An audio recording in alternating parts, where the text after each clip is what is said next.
tal, hermanos? ¿Cómo les va? Es un gusto poder acompañarlos en esta mañana, poder también darle la bienvenida a aquellos que nos están visitando, tal vez online, así que incluso de otros países. Estaba viendo algunos de los saludos. Dios les bendiga en el lugar donde cada uno estén.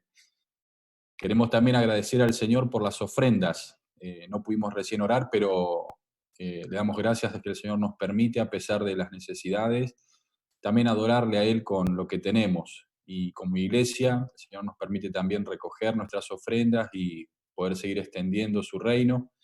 Así que gracias a Dios por la provisión que Él nos da y por esta oportunidad que nos da de poder ofrendarle. Leyendo y meditando en estos días en el Evangelio de Juan y el comienzo de los Hechos de los Apóstoles, llamó mi atención el proceso de enamoramiento que experimentaron los discípulos con el Señor Jesús.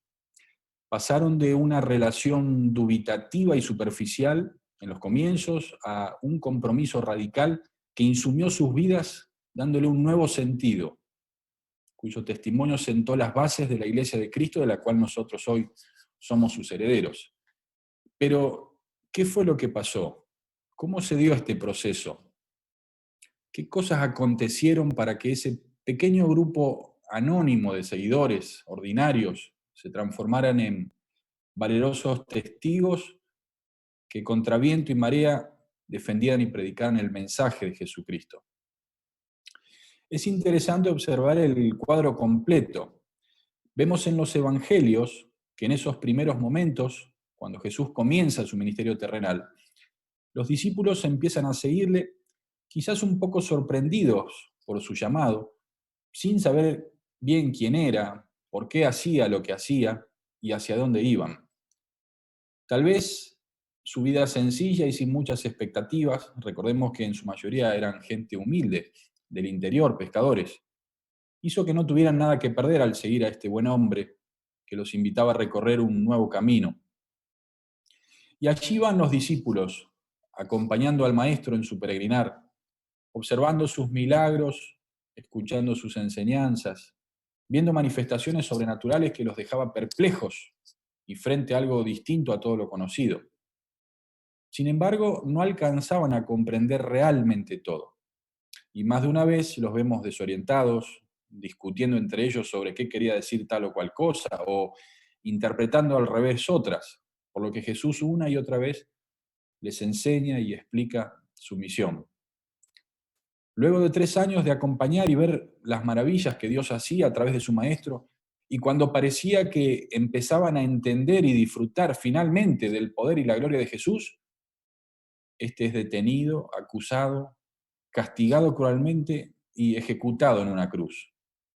Seguramente un golpe durísimo, una gran desilusión y confusión. Sin embargo, a los 3 días acontecería el hecho más maravilloso que pudiera existir.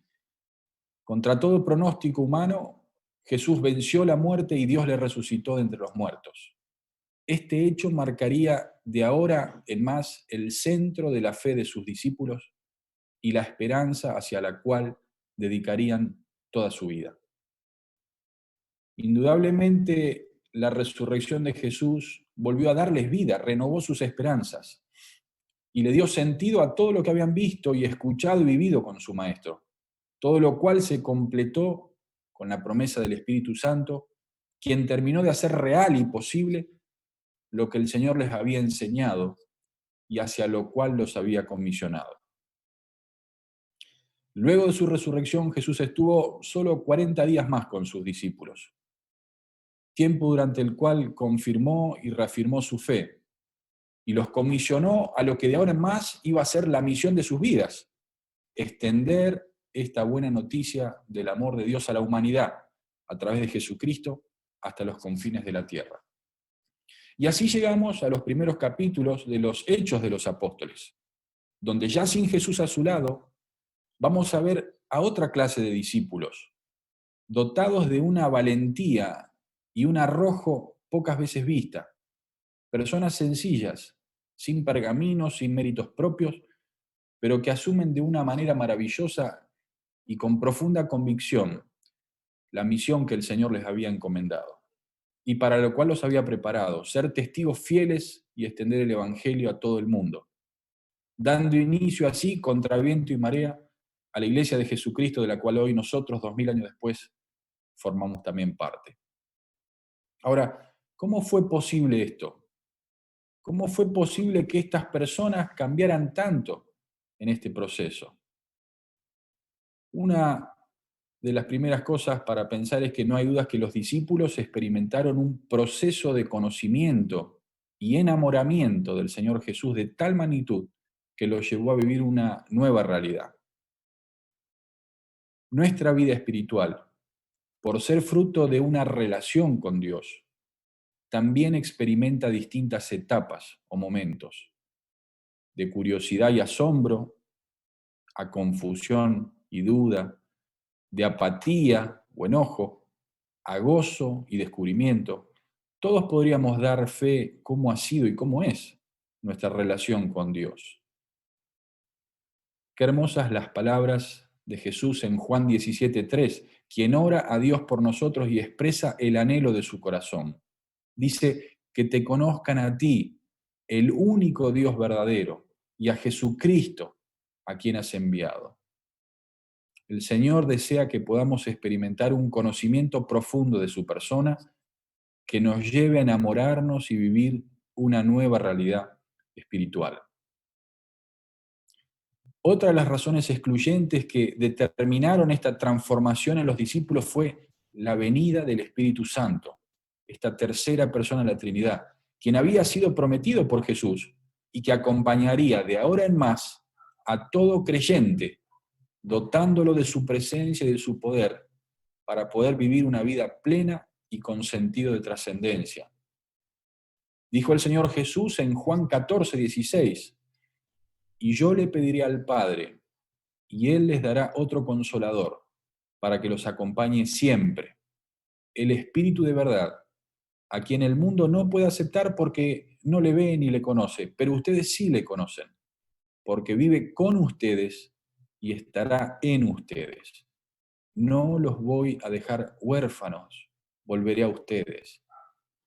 Y más adelante agrega Jesús, pero el Consolador, el Espíritu Santo, a quien el Padre enviará en mi nombre, les enseñará todas las cosas y les hará recordar todo lo que les he dicho. Esto se cumplió pocos días después de la ascensión de Jesús a los cielos. Vemos en Hechos 2 que estaban juntos los discípulos reunidos en Pentecostés. Habían pasado menos de 2 meses de la crucifixión y resurrección y apenas 10 días de su ascensión al cielo cuando fueron llenos del Espíritu Santo y comenzaron a hablar en otras lenguas como manifestación visible y sobrenatural del poder de Dios. Esto los dotó de tal valentía y convicción que enseguida vemos cómo el apóstol Pedro se transformó en un exponente central que sentó las bases de la incipiente iglesia de Cristo, quien hasta hacía pocos meses era un humilde pescador de la periferia, Galilea, un poco impulsivo y rudimentario, ahora confrontaba con autoridad contra los mismos líderes religiosos de la gran ciudad de Jerusalén, que habían asesinado a Jesús y aún respiraban amenazas. Esta transformación tan grande solo pudo haberla hecho el Espíritu de Dios y un enamoramiento profundo del Maestro. Este es el mismo Espíritu Santo que mora en todo aquel que pone su fe en Jesucristo y nos da el poder para vivir una vida plena. Es quien nos enseña todas las cosas y nos hace recordar las verdades y promesas que el Señor ha dispuesto para quienes le siguen. Si hemos puesto nuestra fe en Jesús, tenemos al Espíritu Santo prometido. Vivamos pues llenos de su Espíritu para que podamos experimentar sus riquezas y ser instrumentos de bendición en sus manos. Por último, hay una historia previa a estos sucesos, pero muy significativa, que indudablemente fue fundamental en la confirmación de la fe de los discípulos y la restauración de Pedro. Está en Juan, el Evangelio de Juan, capítulo 21, y es la última imagen que nos deja el apóstol Juan del Señor Jesucristo en su Evangelio. Dice el texto en Juan capítulo 21, que después de esto Jesús se apareció de nuevo a sus discípulos junto al lago de Tiberíades. Y sucedió de esta manera. Estaban juntos Simón Pedro, Tomás, al que apodan el gemelo, Natanael, el de Caná de Galilea, los hijos de Zebedeo y otros 2 discípulos. Me voy a pescar, dijo Pedro. Nos vamos contigo, contestaron ellos. Salieron pues de allí y se embarcaron, pero esa noche no pescaron nada. Al despuntar el alba, Jesús se hizo presente en la orilla, pero los discípulos no se dieron cuenta de que era él. Muchachos, ¿no tienen algo de comer?, les preguntó Jesús. No, respondieron ellos. Tiren la red a la derecha de la barca y pescarán algo. Así lo hicieron, y era tal la cantidad de pescados que ya no podían sacar la red. ¡Es el Señor!, dijo a Pedro, el discípulo a quien Jesús amaba. Tan pronto como Pedro le oyó decir «es el Señor», se puso la ropa, pues estaba semidesnudo, y se tiró al agua. Los otros discípulos lo siguieron en la barca, arrastrando la red llena de pescados, pues estaban a escasos 100 metros de la orilla. Al desembarcar, vieron unas brasas con un pescado encima y un pan. Traigan algunos de los pescados que acaban de sacar, les dijo Jesús. Simón Pedro subió a bordo y arrastró hasta la orilla la red, la cual estaba llena de pescados de buen tamaño. Eran como 153, pero a pesar de ser tantos, la red no se rompió. Vengan a desayunar, les dijo Jesús. Ninguno de los discípulos se atrevía a preguntarle, ¿quién eres tú?, porque sabían que era el Señor. Jesús se acercó, tomó el pan y se lo dio a ellos. E hizo lo mismo con el pescado. Esta fue la tercera vez que Jesús se apareció a sus discípulos después de haber resucitado. Cuando terminaron de desayunar, Jesús le preguntó a Simón Pedro, Simón, hijo de Juan, ¿me amas más que estos? Sí, Señor, tú sabes que te quiero, contestó Pedro. Apacienta mis corderos, le dijo Jesús.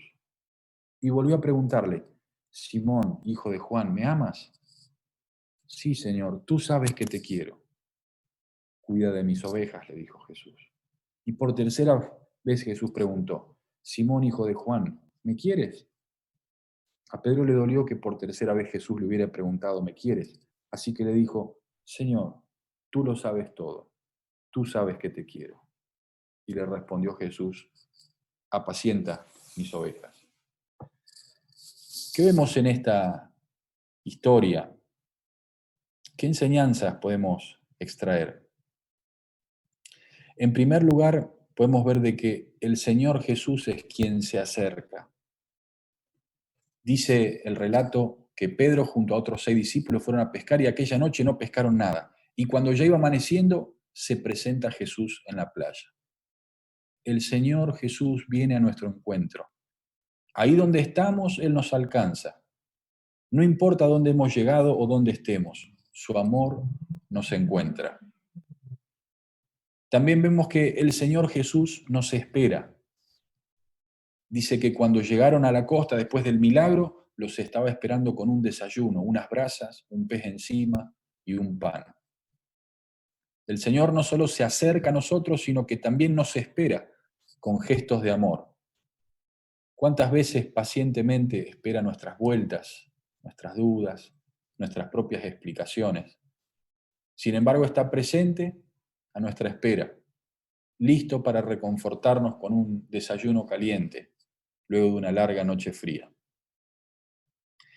El Señor Jesús no es indiferente a nuestra situación.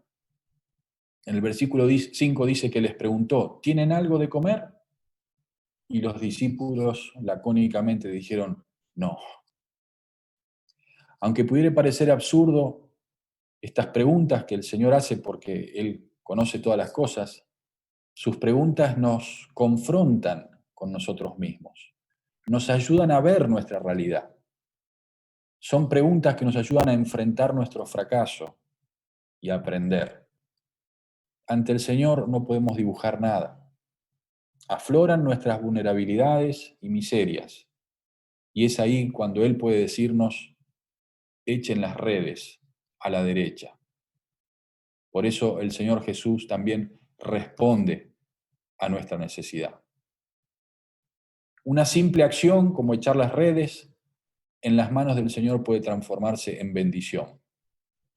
¿O qué son 5 panes y 2 peces para 5.000 personas, como veíamos en la clase de los niños hace un rato? ¿O qué son 6 tinajas de piedra con agua en una boda, como el milagro que hizo Jesús en Caná? Una vez que reconocemos nuestra incapacidad, nada hemos pescado, nada tenemos, dijeron, nuestra necesidad, entonces el Señor nos dice dónde echar las redes. Si te sentís en este tiempo con las manos vacías, si no tenés nada para dar, si no hay nada en lo que tengas, orá para que el Señor te diga dónde echar las redes y que en sus manos aún lo poco pueda ser multiplicado para su gloria. También el Señor Jesús nos invita a participar con Él. Aunque el Señor ya los estaba esperando con un pez en las brasas, eso dice el versículo 9, les pide unos peces de los que acababan de pescar por su obra milagrosa. Esto nos habla del amor de Dios, sin necesitar nada de nosotros. Aún así nos hace parte de su misión. Se agrada en nuestra incapacidad, en lo poco que tenemos, para poder mostrar su gloria. También vemos que el Señor Jesús desecha la duda y el temor y extiende su perdón. Dice que ninguno de sus discípulos se atrevía a preguntarle quién era. Sin embargo, vino Jesús y tomó el pan y el pescado y se los dio. Es muy interesante que en la cultura oriental de aquel tiempo de Jesús, comer con alguien que te había ofendido era de alguna manera perdonarlo. De la misma manera el Señor pasa por alto nuestras faltas y miserias y nos extiende su perdón, invitándonos a ser parte de su familia espiritual. Y por último vemos que el Señor Jesús nos restaura y nos da propósito para vivir. 3 veces había negado Pedro al Señor Jesús en una noche fría, calentándose al calor de las brasas encendidas en el patio de la casa donde estaba siendo interrogado el Señor. Y ahora 3 veces Jesús le dio oportunidad a Pedro de redimirse y expresarle nuevamente su amor. Quizás para Pedro ver brasas encendidas le traía dolor y decepción, porque le recordaba su traición. No obstante, Jesús ahora trata con Pedro y le restaura justamente al calor de unas brasas. ¿Cómo lidiamos nosotros con la decepción? Si comparamos cómo lidió Judas Iscariote y Pedro, por ejemplo, es completamente diferente. La tristeza, de acuerdo a este mundo, trae culpa, destrucción y muerte. Pero la convicción de pecado que produce el Espíritu trae arrepentimiento y restauración. También hay una similitud entre el rey David en el Antiguo Testamento y Pedro con respecto a sus corazones. David pecó incluso mucho más que Saúl, el rey que le antecedió, pero tenía un corazón humilde. Cada vez que pecaba iba a Dios y se arrepentía. En cambio, Saúl, con su orgullo, se rebelaba y continuaba viviendo en pecado. Quiero terminar con una historia que compartía el pastor Hannah Massad, que es un palestino que está sirviendo en Medio Oriente. Y él contaba que había una vez un rey que tenía una obra de arte muy hermosa y costosa, que apreciaba mucho. La tenía en un lugar especial de su palacio, donde podía apreciarla, admirarla, porque le gustaba mucho. Pero un día esta obra de arte se cayó al suelo y se le hizo un rayón muy feo. El rey no sabía qué hacer, nadie podía ayudarlo. Un día vino un humilde artesano y le pidió amablemente la obra para restaurarla. Luego de un tiempo presentó la obra al rey, quien quedó maravillado. De ese feo rayón había hecho una hermosa flor que embelleció aún más la obra. Así es como sucede muchas veces en nuestras vidas. Tenemos remordimientos, lastimaduras, dolores, heridas, pero si dejamos que el Maestro trabaje en ellas, las convierte en algo hermoso, que incluso bendice a otros. Solo debemos confiar en su corazón.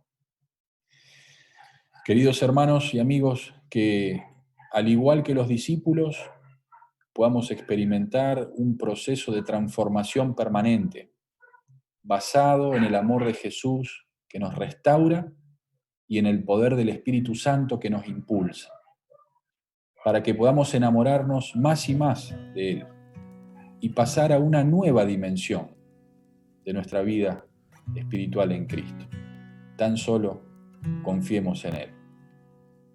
Que tengan un hermoso día domingo de sol y una excelente semana, y que podamos juntos como iglesia seguir sirviendo y amando al Señor primeramente, pero también unos a los otros. Que Dios les bendiga.